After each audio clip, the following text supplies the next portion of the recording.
Guys आज मेरे से ना एक गलत एंट्री हो गई थी। गलत एंट्री इन द सेंस एक अर्ली एंट्री हो गया था मेरे से। मैंने कैंडल क्लोजिंग का वेट नहीं किया था, मतलब मैं डायरेक्टली एंटर कर गया था ट्रेड में। तो उसकी वजह से क्या है ना, मतलब स्टॉप लॉस तो मेरा लिमिटेड था, बट जो रिवॉर्ड रेशियो था, तो वो रिवॉर्ड रेशियो जो मेरा हाई रखा हुआ था वो घट के मैंने 1:1 करना पड़ा। तो अभी उसको कवर करने के लिए मैंने क्या चीज़ करी, मैंने वापस से एंट्री करी थी बाइंग साइड के अंदर। तो मैंने किस बेसिस पे पकड़ा, और उस बाइंग सेकंड एंट्री के अंदर मैंने ना 1:7 का ट्रेड किया और ऑलमोस्ट 300 पिप्स वहाँ पे कैप्चर किए थे। तो ये मिस्टेक आप भी करते होंगे कहीं ना कहीं। तो इसको कैसे मतलब मैंने कवर किया था वो देखने के लिए आपको पूरा वीडियो देखना पड़ेगा, तो देखिएगा एक बार याद से। जैसे मान लो इतनी सारी यहाँ से स्टार्ट हो रही है, इस ब्लैक लाइन से इस लाइन तक। अभी इस बॉक्स में मुझे पता है मतलब मार्केट इतने में ट्रेड करेगा। तो मैंने क्या किया, प्रीवियस डे के हाई एंड लो वापस मार्क कर दिए। और ये मार्केट वापस डाउन ट्रेंड में चला, मतलब 50% ट्रेंड से नीचे मार्केट मूव कर रहा है। आप एक का हाई एंड लो मार्क करोगे तो उसका 50% साइड की लिक्विडिटी लेते हो ऊपर की साइड मूव करेगा मार्केट। कल की तरह जिसे हमने देखा था कि यहाँ पे मैंने एक लिक्विडिटी जोन है, साइड रिस्पॉन्सिबिलिटी हुआ मार्केट। 15 मिनट की टाइम पे मैं 5 मिनट में स्टेज को जाऊंगा। ये ये हमारा रेजिस्टेंस था, ये सपोर्ट था, सपोर्ट टूटा। अगर ये रहता है सिक्योरिटी जोन है, ये एफसीडी, अगर एफसीडी को टैप करके मार्केट को भी बाइंग सिग्नल दिखाता तो हम बाइंग साइड ट्रेड करने का प्लान करेंगे। परसेंट गैप में टैप किया, यहाँ से जैसे ही कोई ग्रीन कैंडल दिखा था वहां पे हमारी नीचे हुई। तो मैं उसे एनालिसिस करने के लिए आपको दिखा रहा हूँ।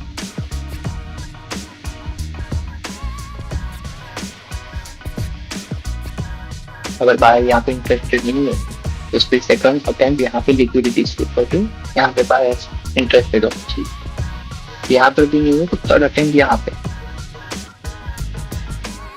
ये 3 एरिया है बायर्स को एंटर होने के लिए। तो मैंने इसमें से इसको क्यों प्रीफर किया क्योंकि यहाँ पे फेयर वैल्यू दिया था। इसका इस समय बाद अपना ट्रेड वापस आ गया अपने फेवर में। देखिए मतलब 15 मिनट की टाइम फ्रेम है, यहाँ पे हमारी एंट्री थी फेयर वैल्यू गैप के बीच में। मैंने लाइन बॉक्स हटा दिया है। तो भाई मतलब 1 2 3 ऑलमोस्ट ना 1 घंटे से मार्केट लॉस में चला था। अपना फिर 1 घंटे से लॉस में चला, मतलब मैं तो सोच के बैठा था कि एसएल हिट होने वाला, मुझे बहुत कम था एसएल हिट होने के लिए। बट श्योर थे अपना ट्रेड एनालिसिस स्किलिंग में ट्रेड कोई भी रखा था। फिर एक ही ट्रेड में ऑलमोस्ट पेंडिंग में ही अच्छी सी टाइम आ गई था। सच इंटरेस्टेड हुई क्योंकि अच्छी पैसे ग्रीन किंडल बना दी है मार्केट में और सटासट फटाफट में। अभी ये ना ये हमारे लिए लिक्विडिटी एरिया हो सकता है नेक्स्ट ट्रेड के लिए इन फ्यूचर कभी भी, मतलब नेक्स्ट टाइम जब भी ट्रेड करेंगे उसके लिए। लाइन अगर ये कैंडल ऐसे ग्रीन क्लोज हो जाती है ऊपर तो मैं यहाँ से इसके एफपीजी के रिटेल पे और एक एंट्री करूंगा। और अगर रिटेल करता है एफपीजी के पास तो फिर से ट्रेड एंटर करूंगा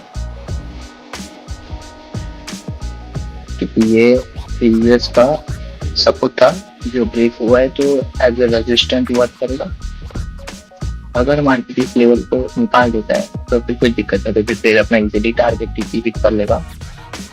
फर्स्ट टीपी अपना ये रहेगा, ये अपना फर्स्ट टीपी ये रहेगा क्योंकि ये एक एफपीजी का रिटेस्ट लेवल एरिया है। तो हो सकता है मार्केट यहाँ से रिटेस्ट होकर थोड़ा वापस से नीचे की तरफ आए, फिर वापस से ले लिया। अगर बाइंग प्रेशर सच में वैलिड हो तो वापस से बाइंग प्रेशर पकड़े।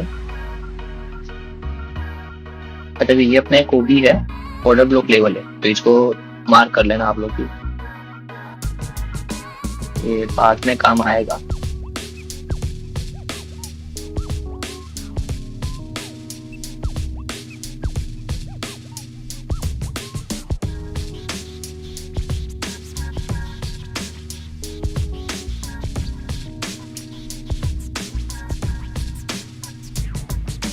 तो हम अगेन ट्रेड में री एंटर होंगे। ऑर्डर ब्लॉक का या तो हम अपना एंट्री ऑर्डर ब्लॉक में प्लान करेंगे, तो इसे रीटेस्ट लेवल पर तो एंट्री गलत हो गई थी, लेकिन मैंने ना कैंडल क्लोजिंग की हुई थी। मैंने जैसे ही एफपीजी मार्क किया था, आपको बता देता हूँ मेरा मिस्टेक क्या हुआ था। तो ये जो एफपीजी था, मैंने इस एफपीजी के अंदर ही डायरेक्ट पोजीशन बना ली थी यहाँ पे, क्योंकि ये 50% एरिया में। बट मैंने कैंडल क्लोज होने की राय नहीं दी। ये 15 मिनट की कैंडल क्लोज नीचे हुई है, तो अपने एक्चुअल एंट्री ना यहाँ पे बनता था, क्योंकि ये सपोर्ट हो गया यहाँ पे, रेड कैंडल का लो आया था। एक ऑलरेडी यहाँ पे एक बाइंग प्रेशर दिखा था, इतना बड़ा कैंडल आया था, तो ये लाइन मैंने ऑलरेडी इसलिए मार्क करके रखी थी। सेकंड यहाँ पे रेड कैंडल बना, रेड कैंडल यहाँ तक दम तोड़ दिया। कब से मार्केट सेलिंग प्रेशर में आ रहा था, रेड कैंडल यहाँ पे दम तोड़ चुका था। यहाँ पे सेकंड टाइम रेड कैंडल एकदम छोटा सा हुआ, तब अपना एंट्री प्लान करना था अपने को सपोर्टेड लेवल पे। जिससे अभी यहाँ पे अगर हम चेक करें 50% लेवल पे,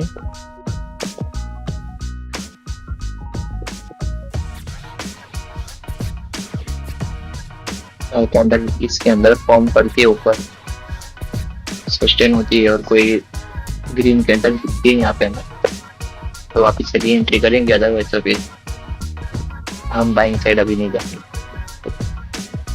डायरेक्टली हम ओपी तक वेट करेंगे। अभी आप लोगों का क्वेश्चन होना चाहिए यहाँ से यहाँ तक रेड कैंडल क्यों आया, इतना रिजेक्शन क्यों? बिकॉज ये एक ऑर्डर ब्लॉक है।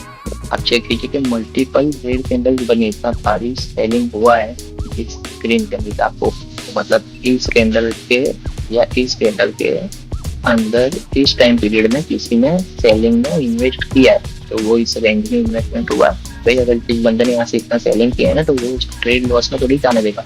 अगर उसके पास और स्ट्रेंथ होगा मार्केट को मूव करने का, तो वो यहाँ पे ही इन्वेस्ट करेगा, यहाँ पे ही उसका लास्ट जो वो यहाँ पे ही दिखा देगा। अगर उसको बायर्स को रोकना है, तो उसने यहाँ पे उसका पैसा इन्वेस्ट किया, उसने बायर्स को रोक दिया। अभी यहाँ पे बायर्स के लिए पॉइंट ऑफ इंटरेस्ट लेवल है, वो भी है बायर्स के लिए। तो बायर्स क्या करेंगे ना, इस सेलर को धकेलने के लिए यहाँ तक वेट करेंगे। यहाँ पे वो उनका सारा जो भी मतलब स्ट्रेंथ है वो इस ओबी में वो लगाएंगे। तो अगर यहाँ पे हमें कोई भी दिखती है ओबी में या तो एसपीजी में कोई भी एंट्री मिलती है बाइंग साइड की, तो हम एंटर करेंगे।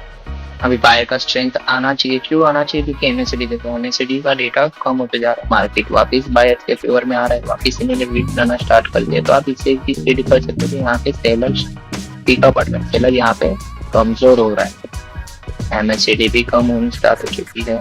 जो रेट अभी बने थी, सेलर ने जितना उसका अटेम्प्ट किया वो वापस से रिवर्स होने लगा। अभी यहाँ पे ना भाई मैं मेरी बाइंग की और एक एंट्री बना रहा हूँ। क्यों बना रहा हूँ, किस लिए बना रहा हूँ, मैंने आपको बोल दिया था। मैं मेरे ओबी पे रीटेस्ट पे री एंट्री करने वाला हूँ। तो यहाँ पे मैं मेरा और एक बाइंग का पोजीशन क्रिएट कर रहा हूँ। मैंने एक बाइंग का पोजीशन कर दिया है मेरे अकाउंट में। यहाँ पे मैं जो लगाना बाकी है मैंने लगा दिया है बाइंग पोजीशन पे। क्यों किया है, किस लिए किया है, कि आप लोगों को मैंने बता दिया क्यों किया, करने का रीजन क्या है। आपने वीडियो अगर पूरा यहाँ तक देखा है तो आपको पता होगा बनाने का रीजन क्या था।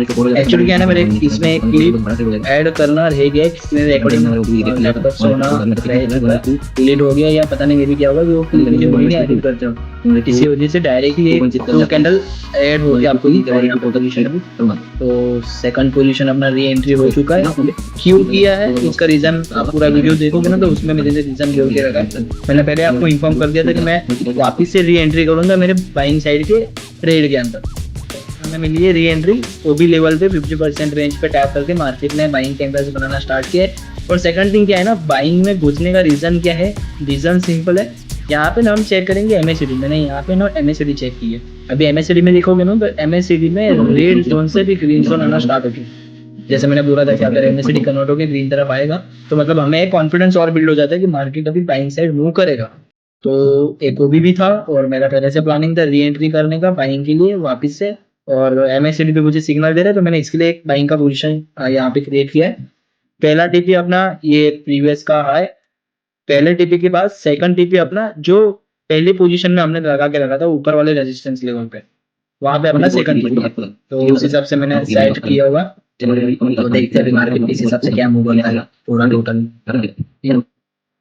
यहाँ पे सबसे अच्छी बात क्या होगी कि हमने हमारा जो री एंट्री किया सेकंड वाला ट्रेड किया है, वो सेकंड वाला ट्रेड ऑलमोस्ट हमारा सही अच्छा खासा चल रहा है और उसमें अच्छा खासा हमें प्रॉफिट भी चल रहा है। क्यों प्रॉफिट? हाँ, ये सेकंड वाला ट्रेड करना मेरे लिए सही था, क्योंकि यहाँ पे मैंने 1:7 का ट्रेड कर लिया। पहला वाला ट्रेड बेसिस पे 1:1 का ही हो रहा था, जहाँ पे मुझे प्रॉपर 7 मिला था। इसकी वजह से मैंने सेकंड ट्रेड किया री एंट्री के अंदर मुझे 1:7 और ऑलमोस्ट 300 पिप्स 300 पिप्स बहुत ज्यादा होते थे, यहाँ पे मैंने लिए थे।